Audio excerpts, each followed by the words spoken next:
ये मारागुड़ा महोत्सव आज गोटे मुख्य भूमिका नौकरी और जिला प्रशासन तरफ जिलार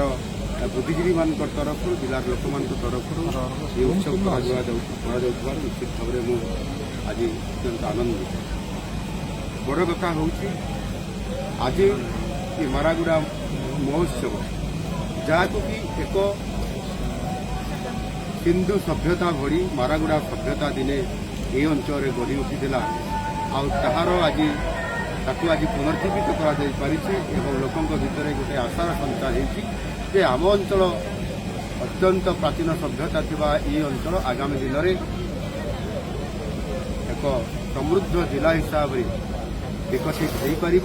आर्थिक दृष्टिकोण आगू जापर ये प्रकार जो उत्साह बढ़ी निश्चित भाव एक ये अंचल जहाँकि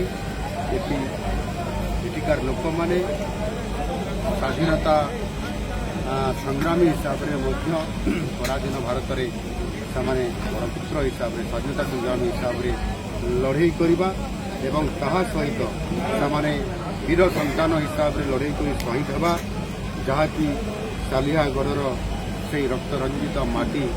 आज से स्मृति आज बहन कर कारण लोक भितर आज अंचल को समृद्ध कर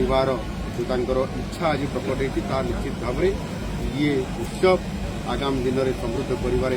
बहुत बड़ सहायक हो पाए। तेणु